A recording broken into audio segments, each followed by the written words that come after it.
بسم الله الرحمن الرحيم بسم الله الرحمن الرحيم الحمد لله والصلاة والسلام على رسول الله وعلى آله وأصحابه أجمعين أما بعد فإنsyaallah ta'ala pada kajian kita malam hari ini, Rabu malam Kamis, insyaallah ta'ala kita memulai untuk membacakan suatu risalah buku tipis dengan judul Adab Muallimil Quran wa Muta'allimihi, adab pengajar Al-Quran, guru yang mengajarkan Al-Quran, wa muta'allimihi, dan yang belajar Al-Quran, min kitabit tibyan fi adabi hamalatil Quran li Abi Zakaria An-Nawawi, yang diambil dari kitab At-Tibyan, adab hamalatul Quran, karya Al-Imam An-Nawawi rahimahullah ta'ala. Buku tipis ini ya, yang dimiliki oleh sebagian kawan-kawan adalah merupakan buku cuplikan atau bagian dari buku karya Al-Imam An-Nawawi dengan judul At-Tibyan fi Adabi Hamalatil Quran. Buku yang seperti ini tebal. Ini kitab yang lumayan bagus, min ahsan ma kutiba fi hadzal bab, termasuk kitab yang bagus dalam masalah Al-Quran, adab bagi para pembaca Al-Quran, penghafal Al-Quran. Ini kitab sudah biasa diajarkan di pondok-pondok pesantren, bahkan diajarkan di rumah-rumah tahfidz, biasa mengajarkan kitab At-Tibyan karya Imam An-Nawawi. Kitab yang sudah ma'ruf di tempat umum ya, bahkan di masjid-masjid itu sudah biasa diajarkan. Jadi yang mempelajari buku ini bukan saja dari kalangan kita salafi ahlus sunnati wal jamaah, salafiyun, namun juga mereka-mereka yang backgroundnya sufi, kalau mau dibilang sufi, atau dari kalangan ormas NU misalkan, juga mempelajari kitab ini di pondok-pondok mereka. Sudah ma'ruf ya. Jadi bukan kitab yang asing di tengah-tengah kaum muslimin. Di sebagian masjid di kota Palembang ini juga ada yang mengajarkannya. Dulu sempat diajarkan di Masjid Pusri, itu ada ustadz yang mengajarkannya. Di sebagian rumah tahfidz yang ada di Palembang ini juga mengajarkannya. Ma'ruf, kitab yang sudah ma'ruf di kalangan kaum muslimin. Namun sama penulis, yaitu Syekh Abu Hammam Muhammad Ibnu Ali Al-Baydhani, mengambil beberapa poin penting dari buku tersebut, yaitu pada bab adab muallimil Quran wa muta'allimihi, adab pelajar Al-Quran dan yang mempelajarinya, atau pengajar Al-Quran. Adab guru, orang yang mengajarkan Al-Quran, dan orang yang belajar Al-Quran tadi.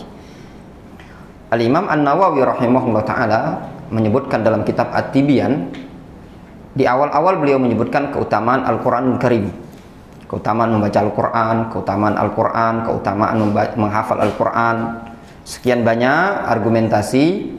Kemudian beliau menyebutkan bab yang berikutnya adalah bab adab muallimil Quran wa muta'allimihi, adab guru dan pengajar dan pelajar. Kita baca dari buku yang akan kita kaji ini tadi. Bismillahirrahmanirrahim. Innal hamdalillah nahmaduhu wa nasta'inuhu wa nastaghfiruh wa na'udzu billahi min shururi anfusina wa min sayyiati a'malina. May yahdihillahu fala mudilla lahu wa may yudlil fala hadiya lahu. Wa asyhadu an la ilaha illallah wahdahu la syarika lahu wa asyhadu anna Muhammadan abduhu wa rasuluhu sallallahu alaihi wa ala alihi wa sahabatihi ajma'in wa ala man sara ala hadihi ila yaumiddin. Amma ba'du. Fa inna rabbana jalla fi'ulah anzala ala nabihi sallallahu alaihi wasallam al-Qur'ana. Sesungguhnya Allah Jalla fi'ula, zat yang maha tinggi, anzala ala nabihi sallallahu alaihi wasallam al-Qur'an. Dia menurunkan Al-Qur'an kepada nabinya sallallahu alaihi wasallam.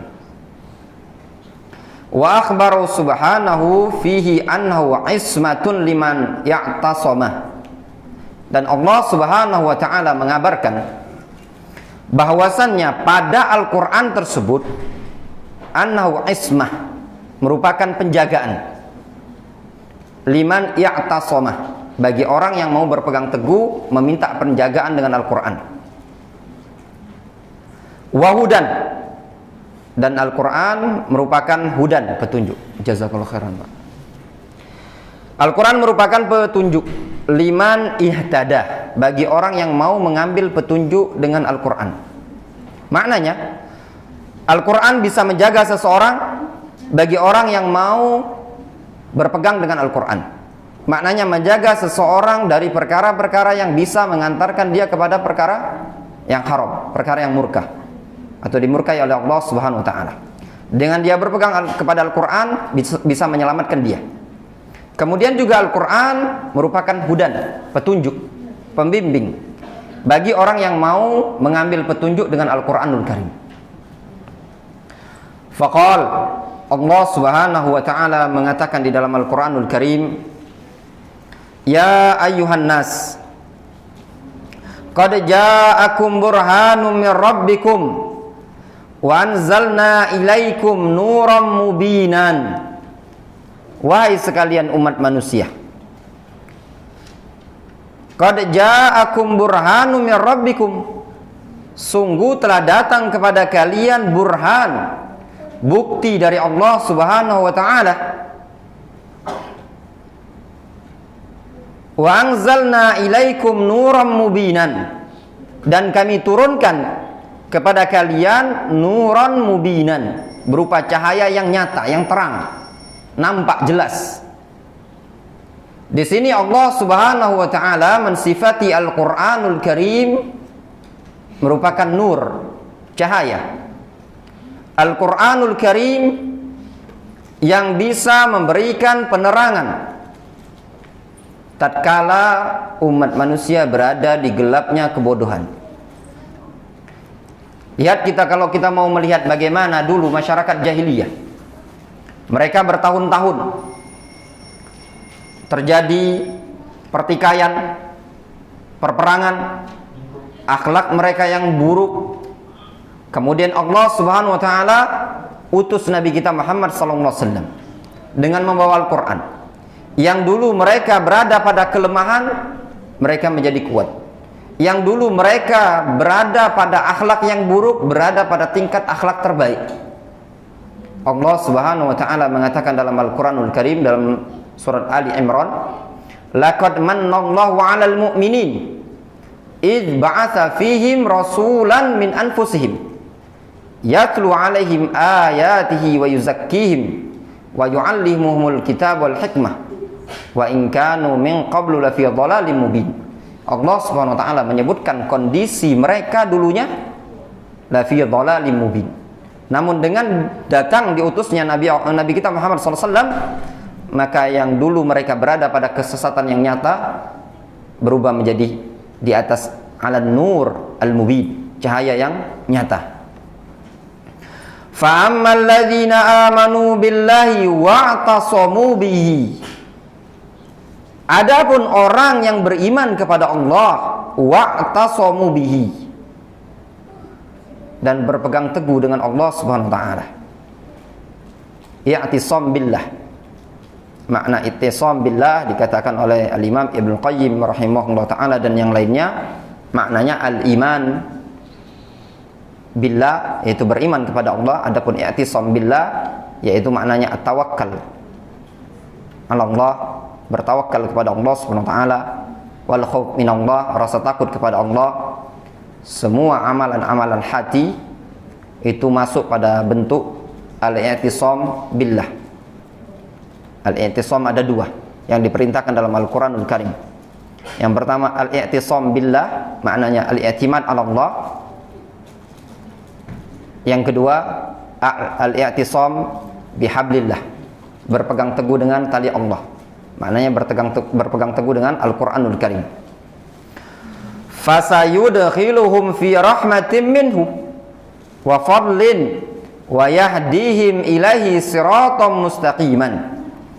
Orang yang beriman kepada Allah dan berpegang teguh dengan Allah, maka Allah Subhanahu wa ta'ala akan memasukkan mereka pada sebuah rahmat, wa fadlin, dan juga dimasukkan dalam karunia Allah Subhanahu wa ta'ala. Rahmat Allah Subhanahu wa ta'ala sangatlah luas.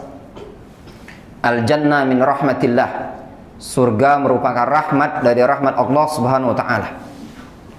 Rahmat Allah Subhanahu wa ta'ala itu saking luasnya tadi, seekor hewan yang mengangkat kakinya untuk tidak menginjak anaknya yang baru lahir, itu pun merupakan dari rahmat Allah Subhanahu wa ta'ala, saking luasnya tadi.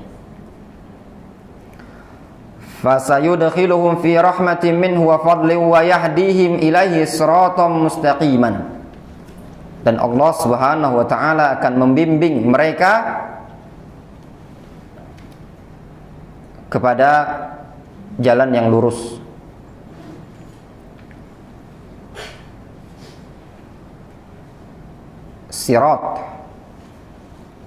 Siratul mustaqim. Ihdinas siratal mustaqim. Siratal ladzina an'amta 'alaihim ghairil maghdubi 'alaihim waladdallin. As-sirat itu maknanya at-tariq al-wasi', jalan yang luas. Kalau jalannya sempit tidak disebut dengan sirat. Kemudian maslukan, sudah pernah ditempuh. Kemudian musilan ilal maksud, bisa menyampaikan kepada tujuan. Itu yang namanya sirat. Dan hakikat syariat ini tadi, agama Islam adalah siratul mustaqim, jalan yang lurus. Sudah ditempuh oleh para salafun as-salih, Rasul dan para sahabat, dan juga luas, bisa menampung seluruh umat manusia berada di jalan ini tadi. Kemudian bisa mencapai, mengantarkan kepada tujuan kita, yaitu Allah Subhanahu wa ta'ala, atau keridhaan Allah Subhanahu wa ta'ala. Sebagaimana yang disebutkan oleh Imam Ibnu Qayyim rahimahullah ta'ala dalam kitab Madarijus Salikin. Wa akhbara azza sya'nuhu annahu shifaa'un lima fis sudur. Dan Allah Subhanahu wa ta'ala mengabarkan bahwasannya Al-Quran shifaa'un lima fis sudur, merupakan syifa. Syifa itu obat. Obat untuk segala macam penyakit yang ada di hati ini tadi. Namun hakikat Al-Quran tidak semata-mata obat untuk jiwa, untuk hati seseorang. Namun Al-Quran juga bisa obat untuk fisiknya seseorang. Sebagaimana perkara yang sudah ma'ruf di kalangan kita, adanya ruqyah dengan bacaan-bacaan Al-Quranul Karim. Dan Rasulullah SAW pernah diruqyah oleh Jibril, membacakan ayat Al-Quranul Karim kepada orang yang marid. Itu disyariatkan, diperbolehkan. La ba'sa birruqa ma lam takun syirkan. Tidak mengapa dengan ruqyah syar'iyyah, ya, selagi bukan kesyirikan. Sehingga yang namanya ruqyah itu ada dua bentuk. Yang pertama adalah ruqyah syar'iyyah dengan cara-cara yang syar'i yang diajarkan oleh Rasulullah sallallahu alaihi wasallam. Bolehkah? La syakka wala raib. Tidak diragukan lagi annahu yajuz. Hukumnya boleh. Meruqyah dengan doa atau zikir atau bacaan-bacaan Al-Qur'an yang pernah diajarkan oleh Rasul sallallahu alaihi wasallam atau dibenarkan oleh Rasul.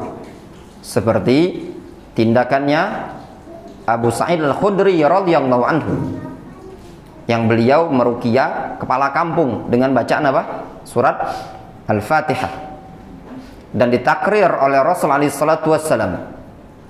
Itu tidak diragukan lagi kebolehannya, disyariatkan dan ditegaskan oleh Rasul bahwasanya Al-Fatihah annaha ruqyah, itu adalah ayat atau surat ruqyah. Namun yang kedua, diperbolehkan ruqyah dengan sesuatu yang tidak dicontohkan oleh Rasul, juga tidak ada di kalangan sahabat, namun perkara tersebut perkara yang mubah, tidak terdapat padanya kesyirikan. Contoh, ruqyah dengan daun bid'arah. Carikan haditsnya, tidak didapati dari Rasulullah SAW. Jangan ada yang menyatakan itu Rasulullah SAW meruqyah dengan daun bid'arah. Ya, tidak. Itu datang dari sebagian tabi'in. Bolehkah? Jawabannya boleh. La ba'sa birruqa ma lam takun syirkan. Kata Rasulullah SAW, tidak mengapa meruqyah selagi bukan bagian dari kesyirikan. Sehingga seseorang mendatangi orang tersebut yang sakit dengan dia mengatakan dia berdoa dengan doa bahasanya dia, dan bukan kesyirikan. Dia mengatakan semoga Allah SWT memberikan kesembuhan kepadamu. Doa seperti ini itu sudah dikatakan ruqyah. Namun ruqyah dengan perkara yang mubah. Difahami dalam hal ini tadi?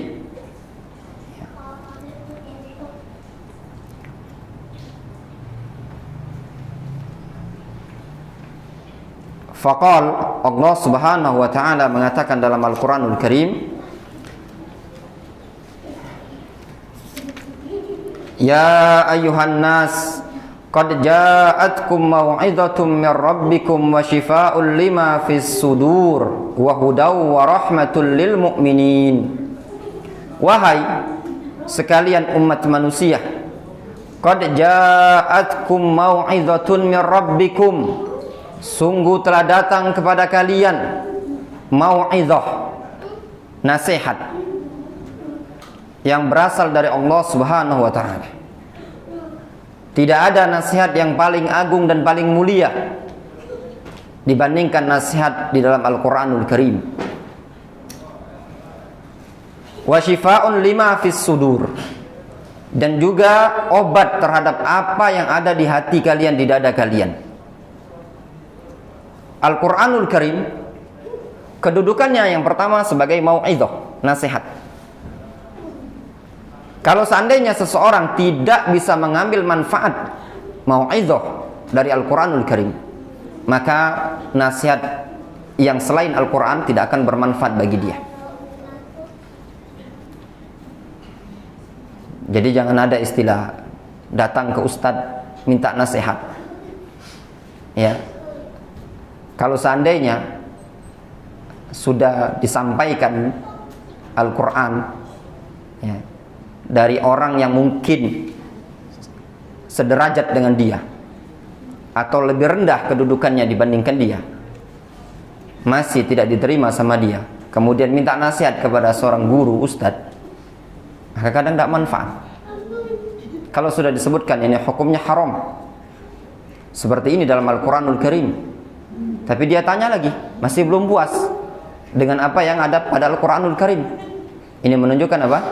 Nasihat yang ada dalam Al-Qur'an itu tidak bermanfaat bagi dia, apalagi yang selain Al-Qur'anul Karim. Wa shifaa'un lima fis sudur. Al-Qur'an merupakan syifa, obat untuk segala bentuk yang ada di dalam dada, penyakit hati. Penyakit hati meliputi hasad, iri, dengki. Itu semua penyakit hati bisa dibersihkan dengan Al-Qur'anul Karim.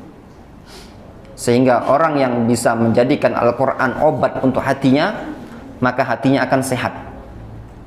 Namun kalau seandainya seseorang tidak bisa menjadikan Al-Quran sebagai obat pada hatinya, maka hatinya akan sakit. Namanya qalbul marid, ya, hati yang sakit. Lama-lama akan menjadi hati yang mati. Sehingga Imam Ibnu Qayyim rahimahullah ta'ala menyebutkan yang namanya al-qalbu salah satu aqsam. Ada 3 jenis. Yang pertama, qalbun sahih, hati yang sehat. Apa hati yang sehat? Wal qalbu alladhi salima minasyirki wasyahawat wasyubuhat. Hati yang selamat dari kesyirikan, syahwat, maksiat, dan juga syubhat. Ini adalah hati yang bermanfaat nanti di hadapan Allah Subhanahu wa taala. Yauma la yanfa'u malun wala banun illa man atallaha biqalbin salim. Jenis yang kedua, qalbun marid, hati yang sakit, yaitu hati yang di dalamnya terdapat al-iman wal maksiyah. Hati yang terdapat dalam hati tersebut wal iman wal maksiyah, tergabung padanya, namun belum sampai pada taraf kekufuran. Yang ketiga, qalbun mayyit, hati yang mati. Hati yang mati ini tadi digambarkan oleh Hudzaifah ibnul Yaman sebagaimana yang disebutkan dalam hadis Rasulullah SAW memberikan gambaran, la ya'rif ma'rufan wa la yunkiru munkaron illa ma usyriba min hawa. Dia tidak tahu lagi mana perkara yang ma'ruf, mana perkara yang munkar, kecuali yang sesuai dengan hawa nafsunya.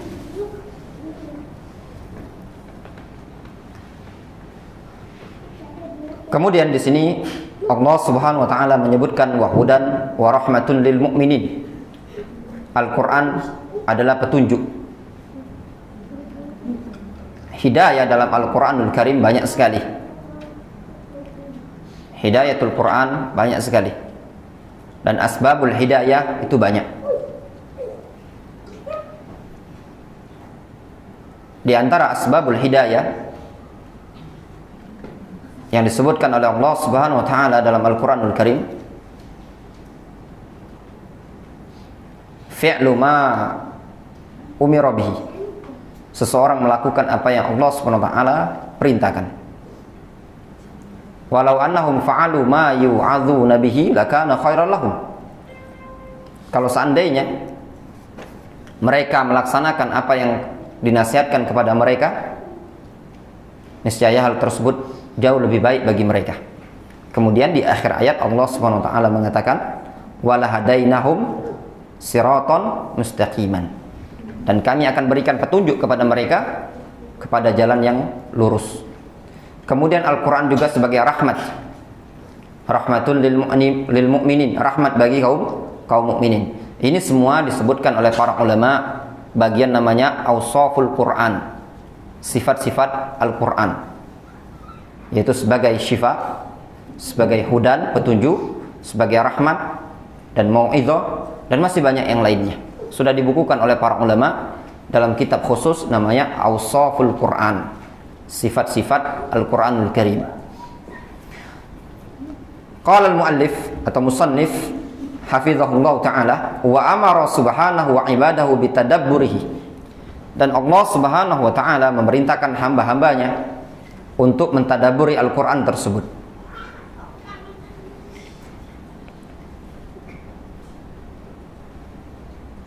Qiraatul Quran, seseorang membaca Al-Quranul Karim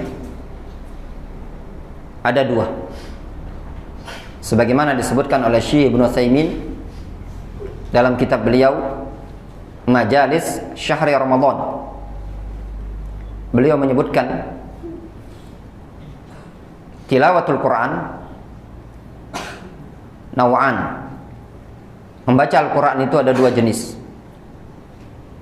Yang pertama Tilawatun lafziyah. Tilawah lafziyah. Seseorang semata-mata membaca lafadznya saja, tanpa dia memahami makna dan mengamalkan makna yang terkandung pada Al-Quranul Karim tersebut. Yang kedua, tilawatun ma'ani, membaca dalam bentuk makna-maknanya. Maknanya dia membaca, kemudian dia tadaburi dan dia amalkan.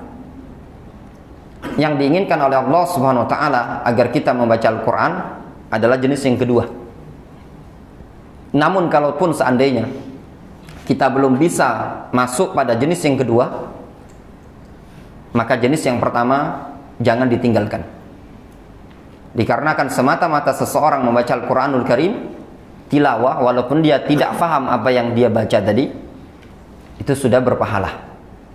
Namun kalau dia bisa memahami dengan tadabbur, maka dia sudah menaik pada tingkatan yang berikutnya. Faqala jalla fi'ulah, kitabun anzalnahu ilaika mubarakul liyadabbaru ayatihi waliyatadzakkara ulul albab.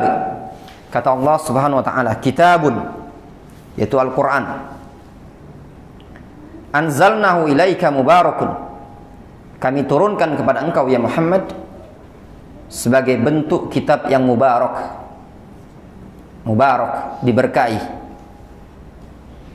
Keberkahan Al-Quranul Karim meliputi keberkahan bagi orang yang membacanya, keberkahan bagi orang yang mendengarkannya, dan keberkahan bagi orang yang mengamalkannya. Semuanya ada pada Al-Quranul Karim. Di antara bentuk keberkahan tatkala membacanya, sebagaimana yang disebutkan dalam hadis Nabi SAW dari Abdullah bin Mas'ud, riwayat Tirmidzi dan yang lainnya, man qara'a al-Quran atau man qara'a harfan min kitabillah falahu hasanah wal hasanatu bi asyri amsalihah. Barang siapa membaca satu huruf dari Al-Quran, dia mendapatkan satu kebaikan, dan satu kebaikan tadi dilipat gandakan menjadi 10 kebaikan. Wala aqul alif lam mim harfun walakin alifun harfun wa lamun harfun wa mim harfun. Aku tidak mengatakan alif lam mim itu satu huruf, namun alif satu huruf, lam satu huruf, dan mim satu huruf. Liyadabbaru ayatihi, kata Allah Subhanahu wa taala.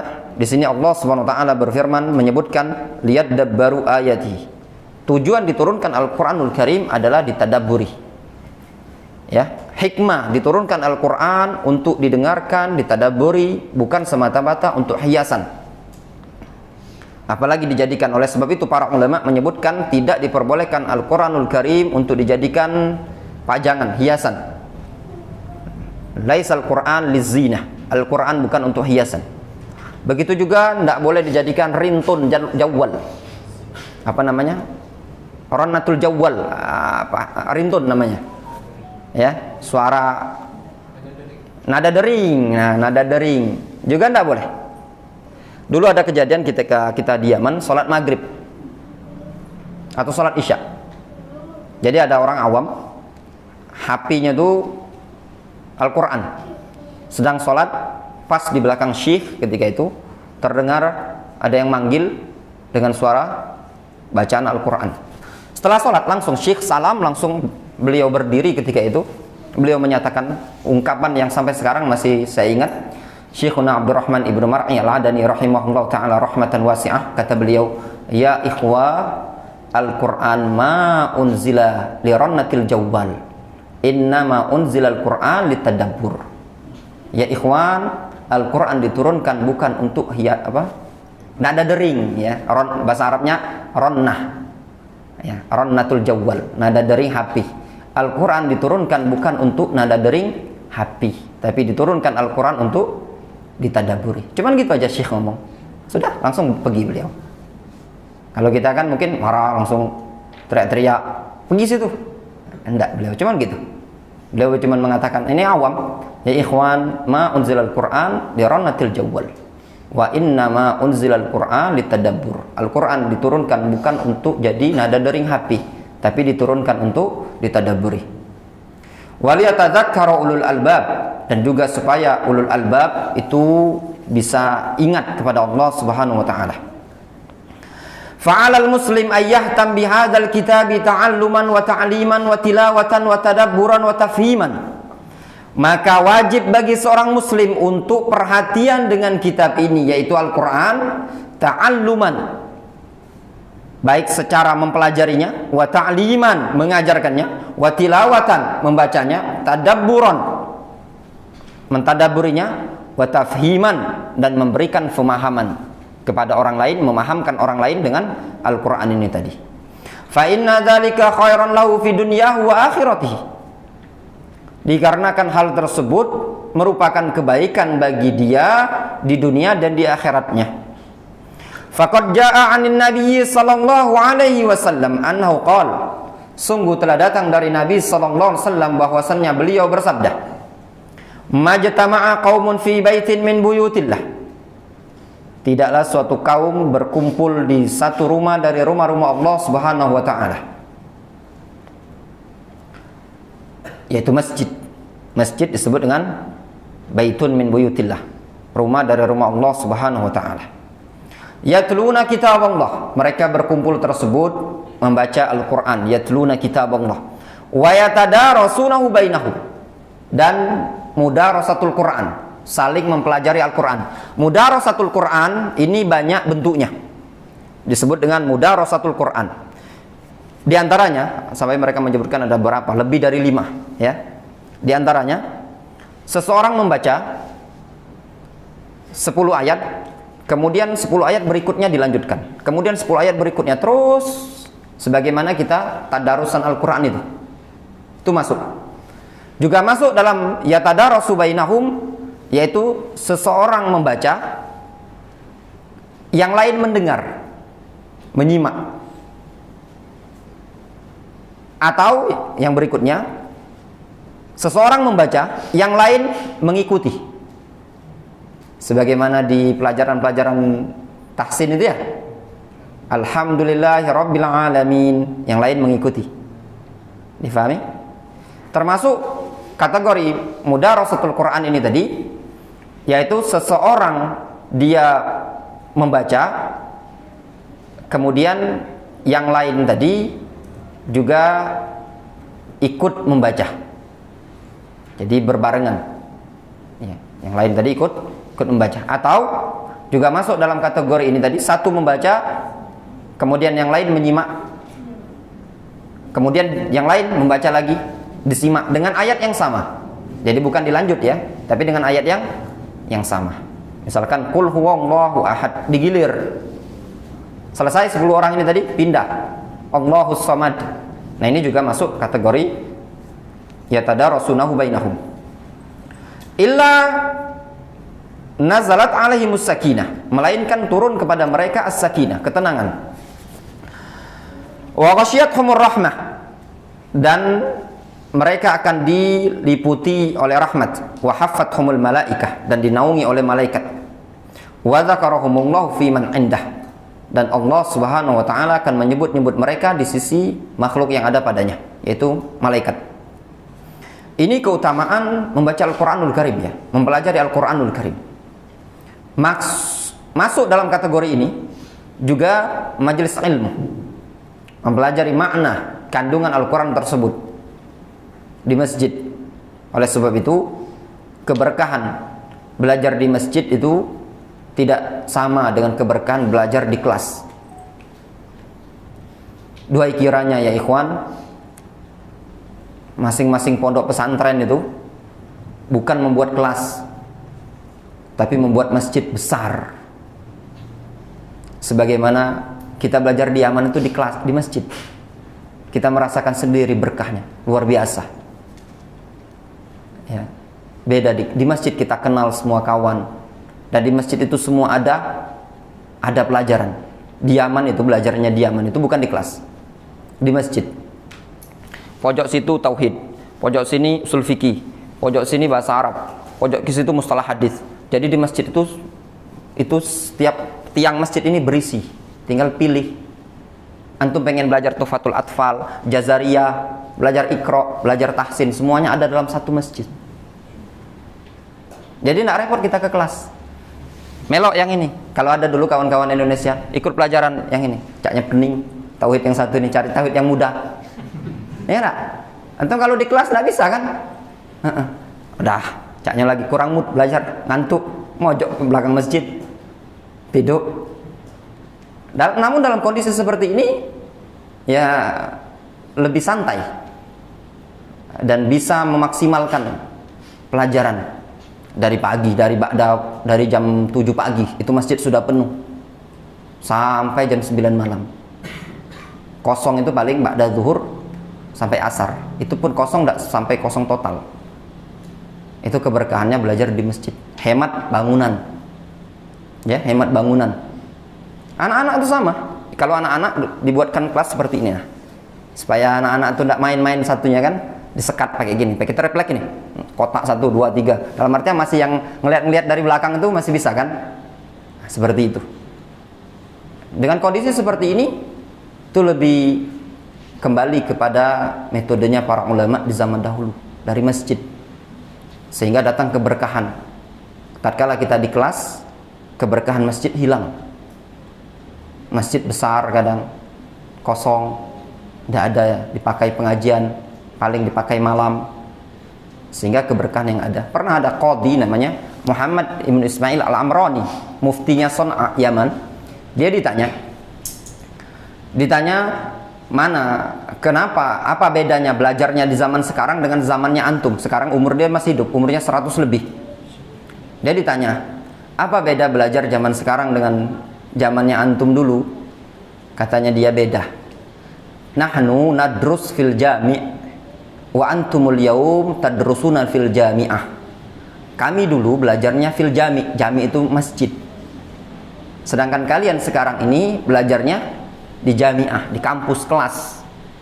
Katanya beliau, laisa dzakaru kal unsah. Kata beliau, wal farqu bainahuma bainal mudzakkari wal muannas. Perbedaan antara keduanya sama seperti muzakkar dan muannas. Kemudian beliau membawakan ayat laisa dzakaru kal unsah. Laki-laki tidak sama dengan perempuan. Al-jami itu kan muzakkar. Jami'ah muannas, ada tak marbutoh. Maknanya lafadznya saja, jami masjid ini lafadznya saja udah beda dengan lafadz jami'ah, antara muzakkar dan muannas. Seperti itu tadi.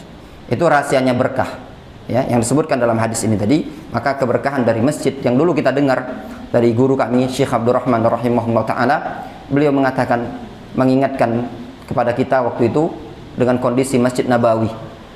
Kata Syekh rahimahullah taala rahmatan wasi'ah, kata beliau, ingat ya ikhwan, kalau kita mau lihat sejarah Masjid Nabawi terbuat dari tiang pohon kelapa, pohon kurma, atapnya dari bambu, dari apa? Bambu apa? Pelepah kurma. Ya, pelepah kurma. Dari pelepah kurma, tiangnya tadi dari batang kurma. Anggaplah kalau sekarang ini mungkin ya dari bambu kalau membuat kan, ya dari atap kulit. Namun keberkahan yang didapatkan dari Masjid Nabawi apa? Lahirnya para hufadzul Quran, lahirnya Abu Hurairah. Mereka Abu Hurairah itu tinggalnya di mana? Di masjid. Sampai-sampai dikatakan oleh Imam Az-Zahabi, dzurwatu sanamil huffaz Abi Hurairah. Pentolannya orang yang hafal hadis adalah Abu Hurairah. Dia belajarnya di masjid, tinggalnya di masjid, hidupnya di masjid. Keberkahan yang ada di masjid itu tadi. Oleh sebab itu, kepada kawan-kawan selagi mampu untuk menghadiri ilmu, majelis ilmu di masjid, maka di masjid afdol.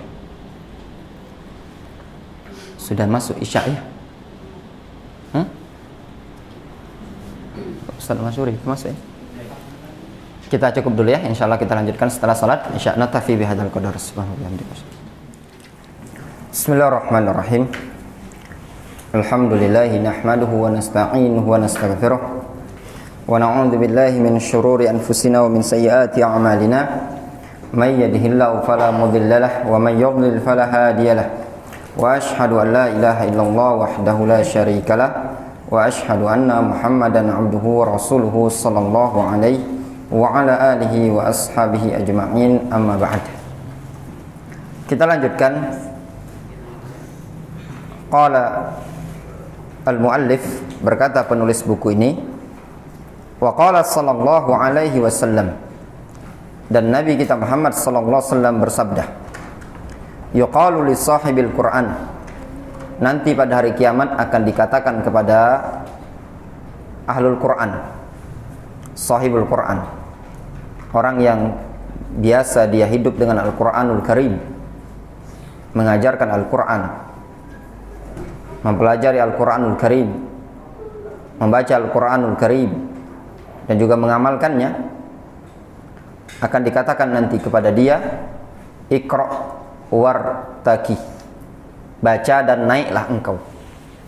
Nanti karena dia biasa di dunia membaca Al-Quran, nanti pada hari kiamat di akhirat dia disuruh oleh Allah Subhanahu wa taala untuk membaca Al-Qur'anul Karim. Baca, kemudian naiklah derajatnya. Terus dia akan membaca Al-Quran nanti di akhirat, di surga, terus begitu pun akan naik derajatnya nanti di surga. Warattil kama kunta turattil fid dunya, dan bacalah Al-Quran dengan tartil. Bacalah Al-Quran dengan tartil sebagaimana engkau membaca Al-Quran dengan tartil ketika di dunia. Fa inna manzilataka inda akhir ayatin taqra'uha, dikarenakan kedudukanmu adalah ketika pada akhir ayat yang engkau baca. Semakin banyak engkau membaca, maka pada semakin banyak pula engkau akan mendapatkan derajat yang tinggi. Ini makna hadis ini. Hadis riwayat Abu Daud dari Abdullah ibnu Amr ibnu Al-As radhiyallahu anhuma, wa huwa haditsun hasan, dan hadis ini derajatnya hasan. Kemudian hadis yang berikutnya, wa qala sallallahu alaihi wasallam, berkata Nabi sallallahu alaihi wasallam, khairukum man ta'allamal Qur'an wa 'allamahu, sebaik-baik kalian adalah orang yang mempelajari Al-Qur'anul Karim dan mengajarkannya. Kalau ditanya apa sih ilmu pendidikan yang paling istimewa, adalah tatkala seseorang mempelajari Al-Quran, baik dari mempelajari cara membacanya, a, ba, ta, sa, kemudian mempelajari makhraj huruf, tahsin atau tajwid, kemudian dia mempelajari kandungan makna, hukum-hukum yang terkandung pada Al-Quran tersebut, atau istilahnya tafsir atau fikih Al-Quran. Itu masuk pada kategori hadis ini. Khairukum man ta'allama Al-Quran wa 'allamahu, sebaik-baik kalian adalah orang yang mempelajari Al-Quran dan mengajarkan Al-Quran. Mengajarkan Al-Quran meliputi tadi, mengajarkan membaca Al-Quran yang baik dan benar, mengajarkan makna yang terkandung dalam ayat-ayat tersebut, surat-surat tersebut, kemudian mempelajari fikih yang terkandung pada ayat tersebut. Ini makna mempelajari Al-Quran dan mengajarkan Al-Quran. Sesuatu yang paling afdol, ya, jauh lebih afdol dibandingkan ilmu kedokteran, ilmu teknik dan yang lainnya, tatkala seseorang mempelajari Al-Quranul Karim. Dan yakinlah, seseorang yang mempelajari Al-Quranul Karim, kalau niatnya tulus dan ikhlas, Allah Subhanahu wa ta'ala akan angkat derajatnya di dunia di atas orang-orang yang lain. Wa ja'ilul ladzina ittaba'uka fawqal ladzina kafaru ila yaumil qiyamah.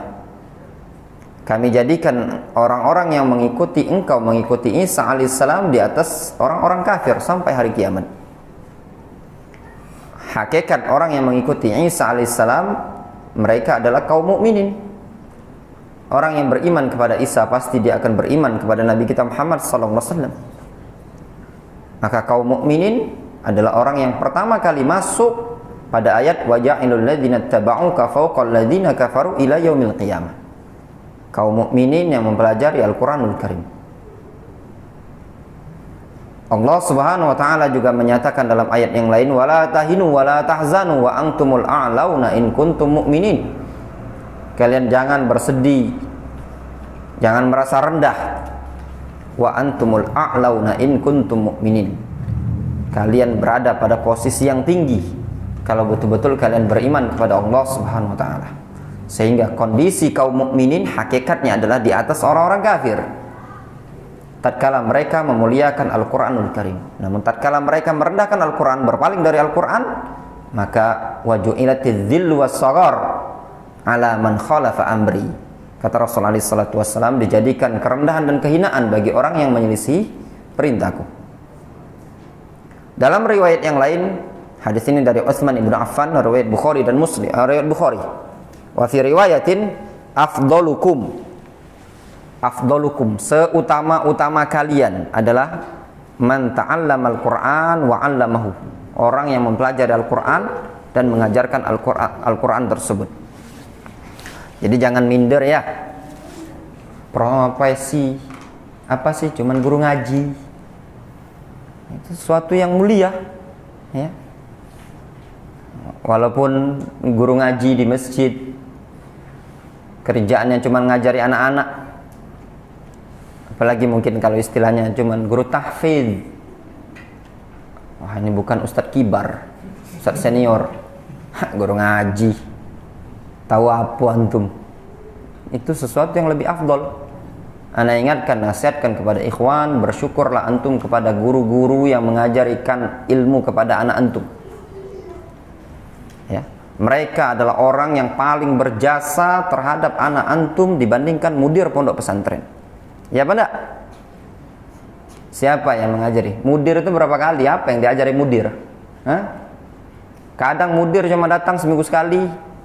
Kadang mudir cuma mantau sekolah. Ya apa enggak? Yang ngajar itu ustadz-ustadz yang enggak kenal. Antum kalau ke pondok kadang ngasih hadiah ustadz mudir. Yang ngajar yang anak antum tadi masuk pondok dulu enggak bisa ngaji sampai hafal Al-Quran 30 juz. Kita terlupakan kan?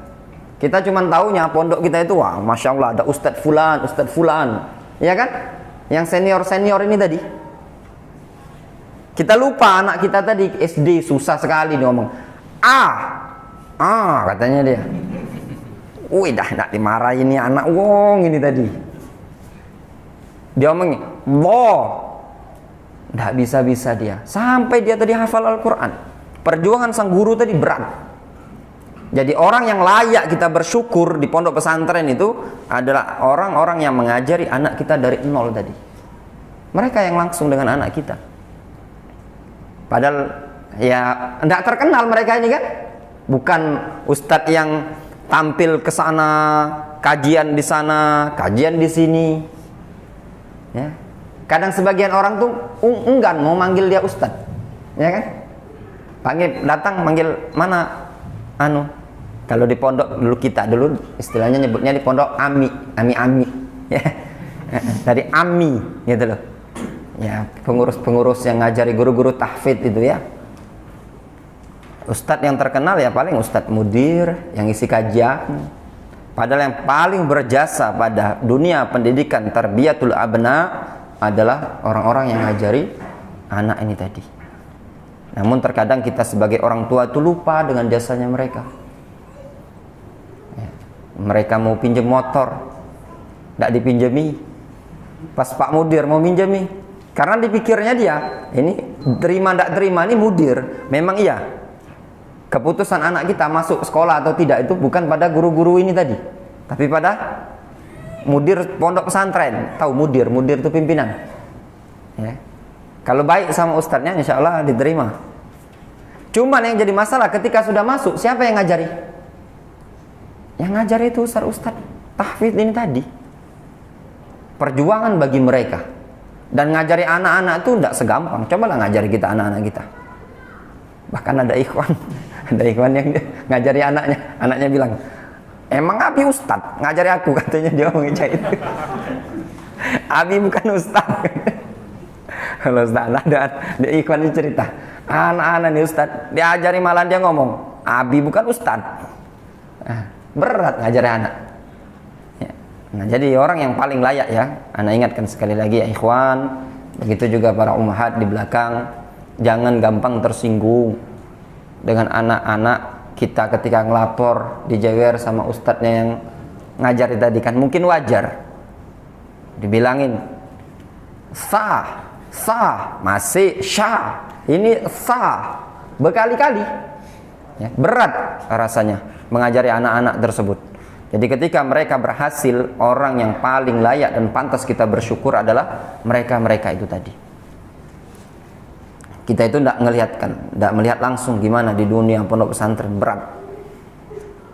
Makanya Rasulullah SAW mengabarkan keutamaan yang mereka raih adalah khairukum man ta'allamal Qur'an wa 'allamahu. Sebaik-baik kalian adalah orang yang mengajarkan Al-Qur'an dan orang yang mempelajari Al-Qur'an dan mengajarkan Al-Qur'anul Karim. Fal hadithul awwal, maka hadis yang pertama. Hadis yang mana? Hadis Abu Hurairah tentang majtama'a qaumun fi baitin min buyutillah. Hadis yang pertama, fi fadlul ijtima' fil masajid limudarasatil Qur'an. Hadis yang pertama yang lafadznya majtama'a qaumun fi baitin min buyutillah yatluna kitaballah wa yatadarasunahu bainahum. Pada hadis tersebut, fadlul ijtima' fil masajid limudarasatil Qur'an, terdapat faedah keutamaan berkumpul di masjid untuk mempelajari Al-Qur'an. Duhai kiranya ya kaum muslimin, masjid-masjid ini tadi khususnya di kota Palembang ini dimakmurkan lagi. Kita berharap sebenarnya pemerintah punya perhatian terhadap masjid dalam bentuk menyemangatkan lagi masjid untuk digunakan kegiatan Al-Qur'anul Karim. Di Palembang ini banyak sebenarnya yang bisa baca Al-Qur'an itu, cuma kurang dihimbau atau kurang kepedulian kita untuk ikut ta'awun dalam hal ini. Sama juga ikhwan-ikhwan juga sama. Ana yakin di sini yang hadir ini banyak orang-orang yang pandai membaca Al-Qur'an, bacaannya bagus, bisa mengajarkan. Tapi karena satu tidak disupport, ya kan? Kedua, tidak tahu kalau dia bisa, sehingga tidak ada yang mau belajar.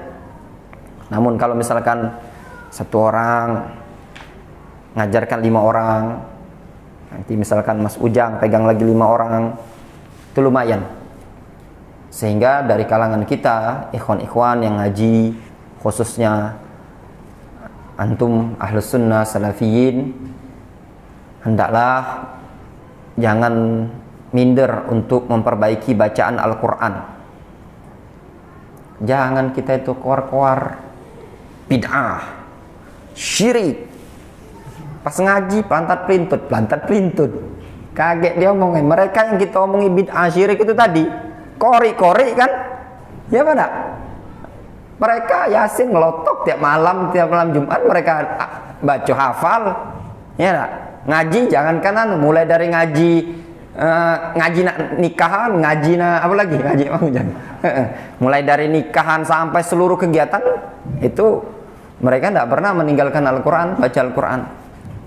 Nah, maksudnya jangan kalah, ya, jangan sampai nanti kita jadi pecundang, ditantang. Pernah ada kejadian itu ya di daerah tempat daerah Kayu Agung itu.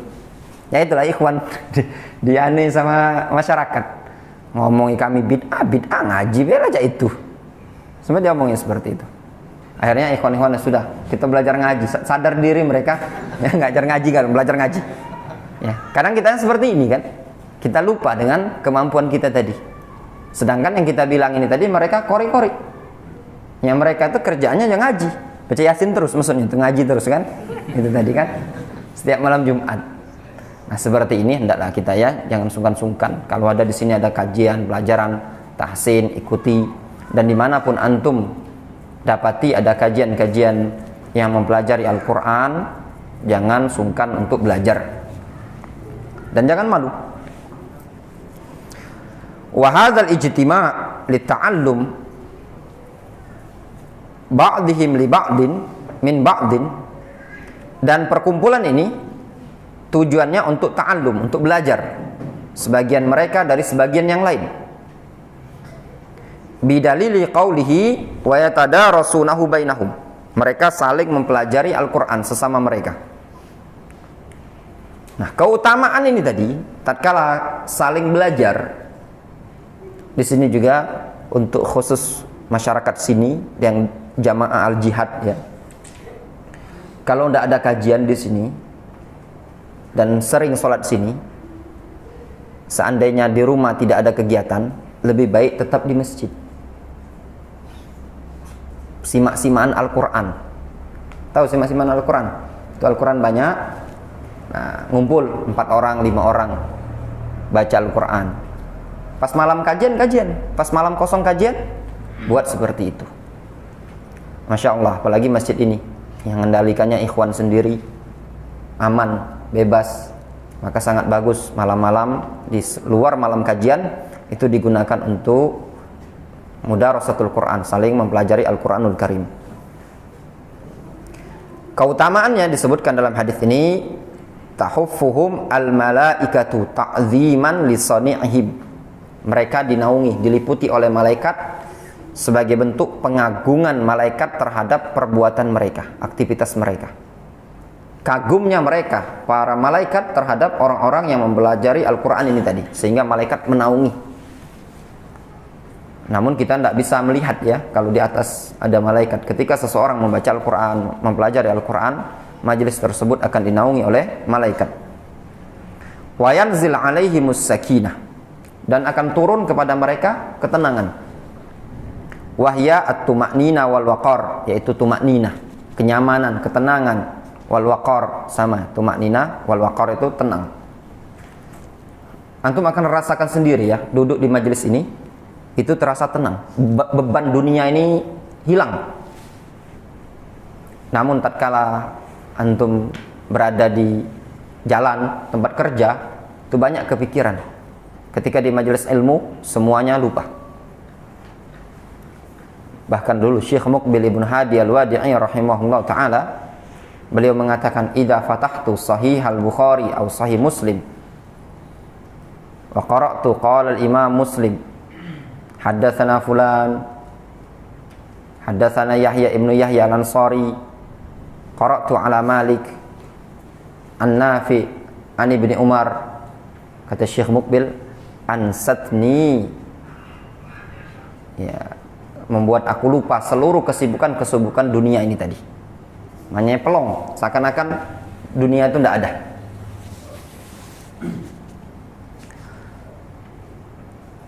Wa ma yahsul min safa'il qalbi binuril Qur'an, dan juga akan turun kepada mereka segala sesuatu yang terhasilkan berupa kebersihan hati. Safa'ul qalbi, bersihnya hati. Tatkala seseorang duduk di majelis ilmu, itu termasuk sebab untuk membersihkan hati, membuat hati tersebut bercahaya. Binuril Qur'an, dengan cahaya Al-Qur'an yang ada. Semakin orang dekat dengan Al-Quran, maka semakin cahaya yang akan dia dapatkan, maka semakin terang. Wa dhahab zulmatihi an-nafsaniyah, dan akan hilang, pergi, hilang kegelapan pada jiwa tadi. Tatkala seseorang mempelajari Al-Quran, berupaya untuk mengkajinya, maka hatinya semakin akan bersih. Wa yadhkuruhumullahu fi man 'indah minal mala'il a'la mubahatan bihim, dan Allah Subhanahu wa taala akan menyebut-nyebut mereka di sisi para malaikat dalam rangka membangga-banggakan mereka. Maknanya, orang yang duduk di majelis ilmu akan disebut oleh Allah Subhanahu wa taala di hadapan para malaikat. Luar biasa. Kalau seandainya kita ya disebut, di sini ada yang masih kuliah, mana Reki? Datang. Yang dari Kertapati, tidak datang. Reki, tidak datang. Antum kerja ya? Begawi di mana antum? Percetakan. Jidan. Dewe, antum dari Kertapati? Sudah, berarti wakilnya antum beda. Gambarannya gini, Jidan. Kalau seandainya antum disebut oleh wali kota atau Herman Deru, gubernur, ketika lagi ngumpul seluruh karyawan di Sumsel ini tadi, dikumpulkan di sebuah tempat lapangan lah, mana lapangan PKB. Nah, Kemudian disebutlah Jidan adalah karyawan yang teladan. Masuk pagi, balik malam. Misalkan. Contoh misalkan. Masuk jam 7, ini perginya jam 6, masuknya jam 6. Di jam 7 kantor dia jam 6. Balik jam 5, dia baliknya jam 6. Didapat penghargaan di hadapan Herman Deru dan disaksikan. Yang nyaksikan tadi Sekda, Wali Kota, Kapolda, Pangdam, Kepala Pol PP, itu juga ikut nyaksikan. Seluruh pejabat terasnya Pemkot ini tuh menyaksikan. Gimana perasaan antum? Hah? Masuk TV belum? Apa? TV Masjid Agung. Nah, gimana perasaannya? Senang kan? Senang. Wajar, tabiat kan? Senang. Sekarang ini permasalahannya, seseorang yang duduk di majelis ilmu cuman ngajar disebut-sebut oleh Allah Subhanahu wa taala di hadapan para malaikat. Ya enggak? Di hadapan malaikat. Padahal dia tadi ngomong, baru Iqra 1. Ulangi kata ustadznya. Namanya tadi sudah disebut-sebut oleh Allah Subhanahu wa taala di hadapan para malaikat. Taulah malaikat. Malaikat adalah makhluk yang mulia, tidak pernah bermaksiat kepada Allah Subhanahu wa taala. Makhluk istimewa. Kalau kita disebut di hadapan makhluk manusia yang istimewa, itu pun kita merasa bangga. Bagaimana kalau seandainya disebut di hadapan para malaikat? Yang seperti ini cukup kita imani. Ya, merupakan anjuran bagi kita semua untuk semangat hadir di majelis ilmu. Ya. Termasuk juga majelis pengajian-pengajian seperti ini tadi. Maka tatkala seseorang pergi berlari, ya, tidak hadir di majelis ilmu, sangat merugi. Tidak mendapatkan yang disebutkan keutamaan dalam hadis ini tadi. Kemudian wa ammal hadis as-tsani, adapun hadis yang kedua. Hadis yang kedua tentang lafaz hadis Iqra wartaqi. Fa inna fihi annahu yuqal 'inda dukhulil jannah li sahibil Qur'an. Pada hadis tersebut terdapat faedah bahwasannya dikatakan kepada ahli Al-Quran ketika dia masuk ke dalam surga akan dikatakan kepadanya Iqra wartaqi, bacalah dan naiklah engkau, ai ila darajatil jannah au maratibil qurbi, naiklah engkau kepada derajat-derajat tingkatan-tingkatan surga. Surga itu kan bertingkat-tingkat. Maka Allah Subhanahu wa taala menyuruh dia untuk baca Al-Qur'an, kemudian naiklah engkau dengan bacaan tadi semakin tinggi, atau kepada tingkatan-tingkatan yang dekat di sisi Allah Subhanahu wa taala. Warattil, dan bacakanlah Al-Qur'an dengan tartil. Ai la tasta'jil fi qira'atika fil jannah allati hiya li mujarradit talazzuz. Maknanya jangan engkau tergesa-gesa, terburu-buru di dalam membaca Al-Qur'an ketika engkau berada di surga. Yang membaca Al-Qur'an ketika di surga tersebut cuman sekedar mujarrad talazzuz, cuman sekedar untuk berlezat-lezat, bernikmat-nikmat. Kalau kita membaca Al-Quran di bumi ini, di dunia ini, itu tujuannya apa? Untuk tadabbur. Namun ketika seseorang masuk ke dalam surga, dia membaca Al-Quran cuma untuk merasakan kenikmatan, kelezatan.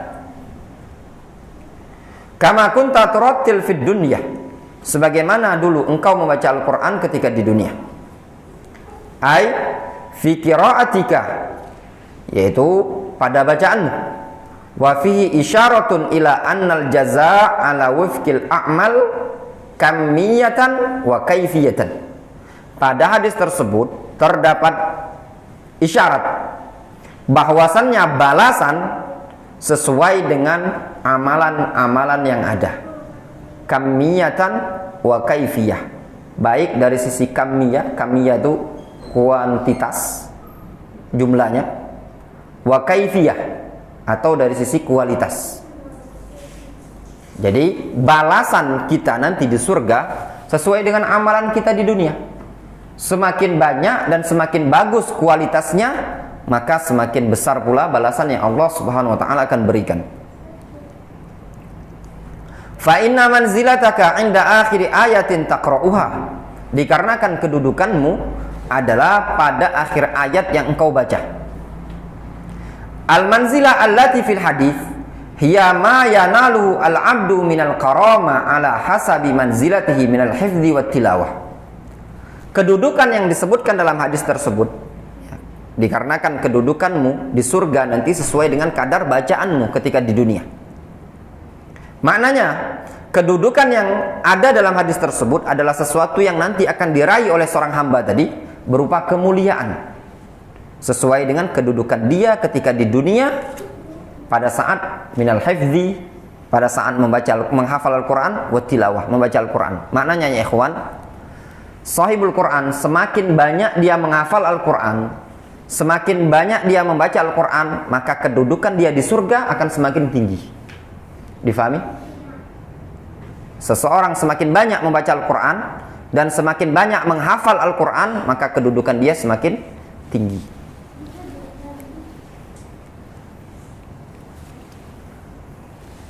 Wa amal hadis as-salis, adapun hadis yang ketiga, yaitu khairukum man ta'allama al-Qur'an wa 'allamahu. Sebaik-baik kalian adalah orang yang mempelajari Al-Qur'an dan mengajarkan Al-Qur'an. Fa innahu yu'khadhu minhu anna khairal muta'allimin wal mu'allimin man kana ta'allumuhu wa ta'limuhu fil Qur'an. Maka diambil faedah pada hadis tersebut bahwasannya sebaik-baik muta'allimin, sebaik-baik penuntut ilmu, orang yang belajar, dan sebaik-baik muallimin, pengajar, man kana ta'allumuhu wa ta'limuhu fil Quran, adalah orang yang belajar dan mengajarkannya adalah Al-Quran. Kalau ditanya bagaimana penuntut ilmu yang paling afdol, paling baik, yaitu tatkala seseorang belajar Al-Quran, mulai dari membaca, menghafal sampai ke makna-makna yang ada. Begitu juga yang mengajarkannya tadi. Jadi jangan minder ya, punya anak di pondok pesantren tahfidzul Quran, atau mungkin di rumah tahfidz, punya anak belajar tidak sekolah umum, cuman tahfidzul Quran, tidak punya ijazah, tapi dia hafal Al-Quran jauh lebih baik dibandingkan orang yang punya ijazah ngaji dan baca.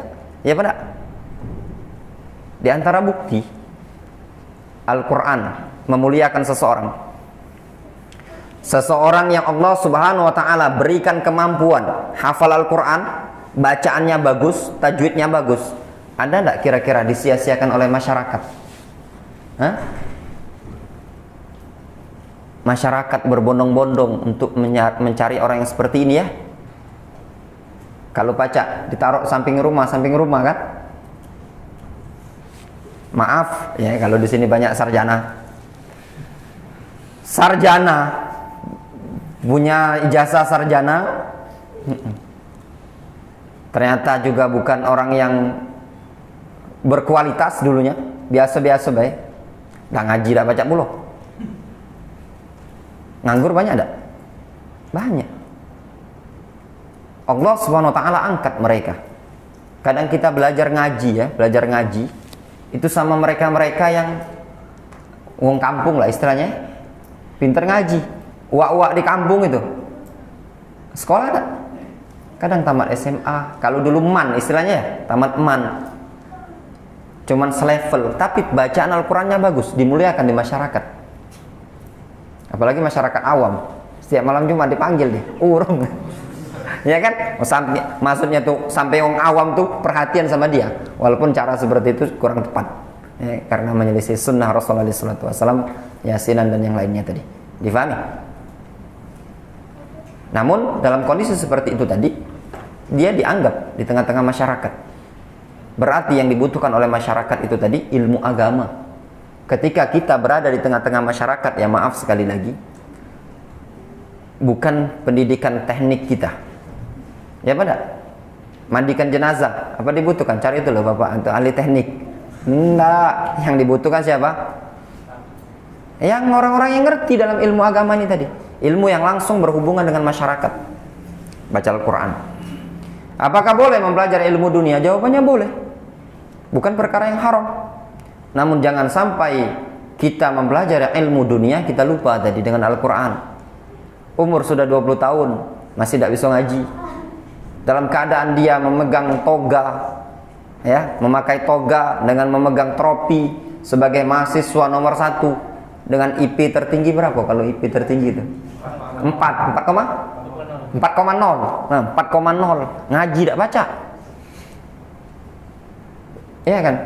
Paling dia dapat jodohnya tadi, jangan mengharap ngaji tidak baca walaupun IP 4,0, paling dapat, kalau laki-laki dapat cewek ya sama-sama dapat yang haji. Sekarang bukan milih ganteng, berapa banyak yang akhwat milihnya baca ngaji tak? Ya pada. Oleh sebab itu penting bagi kita mempelajari Al-Quran tadi, belajar ya ikhwan. Ya, walaupun berat, sedikit-sedikit, terus menerus belajar. Ana yakin dimanapun antum berada, pasti ada ikhwan yang bisa. Maka dalam hal ini kepada siapapun yang mempunyai kemampuan dan bisa untuk mengajarkan, ajarkan. Tidak mesti harus dapat rekomendasi dari ustadz. Misalkan di sini, ya harus dapat izin. Yang penting izin sama pengurus. Aku pengen ngajar. Di mana? Masjid Al-Jihad. Minta pojok baik, jangan tengah. Karena aku bukan ustadz. Ngajarkan ngaji. Nah itu kan kebaikan. Ya, tidak ada hak urusan masalah ustadznya. Oh yang ngisi-ngisi di sini. Nah, belum dapat rekomendasi dari kami. Enggak, rekomendasi dari pengurus masjid. Kalau pengurus ngizinkan, ya belajar, ngajarkan, tidak masalah. Iqra 1, Iqra 2 sampai selesai, diajarkan ilmu yang ada, bermanfaat untuk kaum muslimin. Dan bukan syarat ya ikhwan, seseorang harus hafal Al-Quran baru bisa mengajarkan Al-Quran. Enggak. Kalau kita mau nunggu harus hafal Al-Quran, banyak ustadz-ustadz yang di pondok pesantren yang guru tahfidz itu tidak hafal Al-Quran, muridnya hafal Al-Quran, ya. Yang mengajarkan itu selesai hafalan Al-Quran, muridnya bisa hafal Al-Quran 30 juz, ustadznya baru 10 juz, tapi bacaannya bagus dan benar. Itu banyak di pondok pesantren yang seperti itu tadi. Syekh Muqbil bin Hadi Al-Wadi'i rahimahullah ta'ala itu bukan orang yang hafal Al-Quran. Beliau sendiri yang bilang, beliau tidak hafal Al-Quran sekitar 20 juzan kalau tidak salah. Dinukilkan bahwasanya beliau hafal Al-Quran, tapi yang ada di markis beliau itu keluar hafalan Al-Quran semua, ya. Orang yang tidak hafal Al-Quran memimpin pondok pesantren bisa keluar para penghafal Al-Quran, itu bisa. Yang penting adanya namanya ta'awun, tolong menolong, saling membantu. Yang bisa mengajarkan Al-Quran, ajarkan kepada saudaranya. Kemudian alasannya kenapa orang yang mempelajari Al-Quran dan mengajarkan Al-Quran adalah sebaik-baik profesi. Id khairul kalam kalamullah. Dikarenakan sebaik-baik perkataan adalah perkataan siapa? Perkataan Allah subhanahu wa ta'ala. Au al-murad khairiyatun khasatun min hadil jihah. Atau yang dimaksudkan adalah kebaikan yang khusus dari sisi seperti ini. Ay jihatu husuli ta'lim ba'dal ilmi, yaitu sisi terhasilkannya pengajaran setelah mendapatkan ilmu. Walladzi yu'allim ghairahu yahsul lahu naf'u al-muta'addi. Orang yang mengajarkan orang lain, maka dia akan mendapatkan kemanfaatan yang muta'addi, kemanfaatan yang didapat oleh orang lain. Contoh, seseorang dia hafal Al-Quran, dia bisa baca Al-Quran, itu kan kemanfaatan untuk dia pribadi, bukan? Dia pribadi kan? Namun tatkala dia ajarkan, maka kebaikan ini tadi, kemanfaatan ini tadi akan didapatkan oleh orang lain kan? Contoh misalkan Febri, dia bacaannya benar dan bagus, dia ajarkan kepada orang lain. Kalau dia tidak ajarkan, maka kebaikan cuma pada dirinya baik. Namun tatkala diajarkan kepada orang lain, maka kebaikan tadi didapatkan oleh orang lain. Difahami? Bi khilafi may ya'mal faqat. Berbeda orang yang cuma semata-mata ngamalkan untuk pribadi. Walidzalika istazharu riwayatal waw alal au. Oleh sebab itu mereka lebih menguatkan riwayat penyebutan wawu dibandingkan au. Sehingga dalam riwayat hadis tersebut khairukum man ta'allamal Qur'an wa 'allamahu. Diqtidha'iha isbat isbatal khairiyah liman fa'ala ahadal amrain. Dengan konsekuensi penetapan kebaikan bagi orang yang melakukan salah satu dari dua perkara tersebut.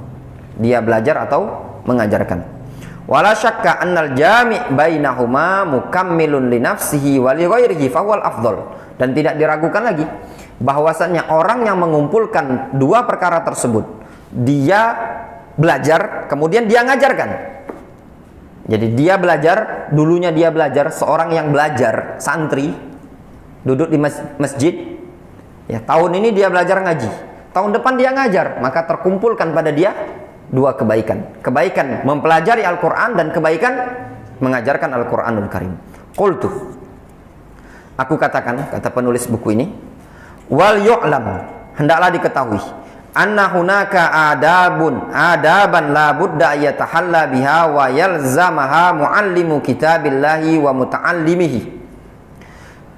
Hendaklah diketahui bahwasannya di sana ada adab-adab yang harus seorang yang mengajarkan Al-Quran dan orang yang mempelajarinya berhias dengannya dan komitmen dengannya.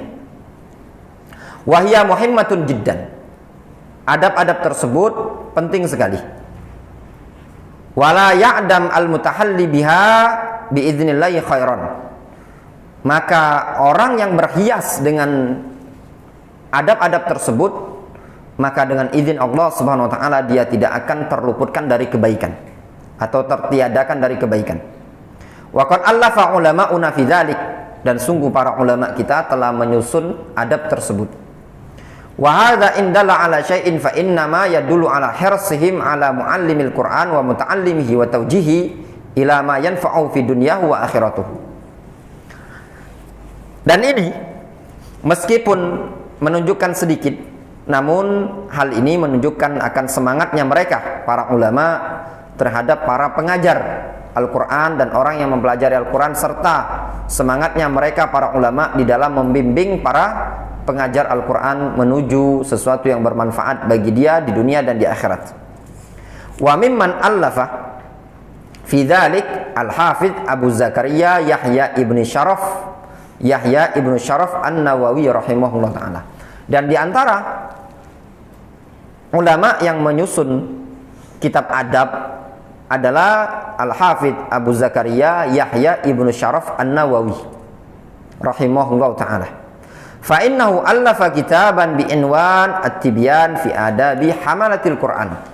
Dikarenakan beliau Al-Imam An-Nawawi sudah menyusun buku dengan judul At-Tibyan fi adabi hamalatil Qur'an. Bukunya seperti ini. Ya. At-Tibyan fi adabi hamalatil Qur'an.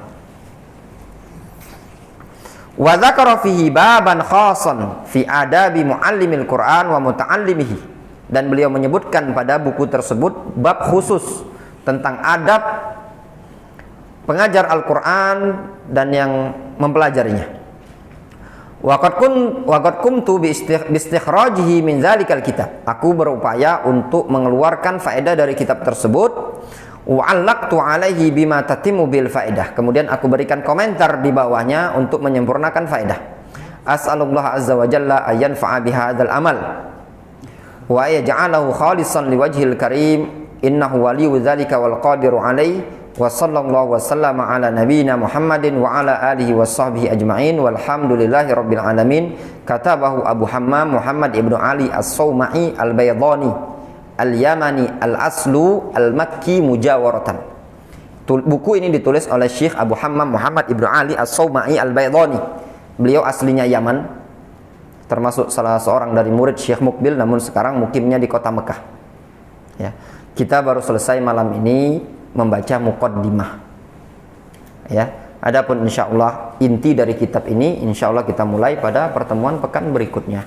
Wallahu taala a'lamu bishawab. Mudah-mudahan Allah berikan kemudahan bagi kita untuk bisa menyelesaikan buku ini. Subhanallahi wa bihamdik asyhadu an la ilaha illa anta astaghfiruka wa atubu ilaik wa akhiru da'wana anil hamdulillahi rabbil alamin.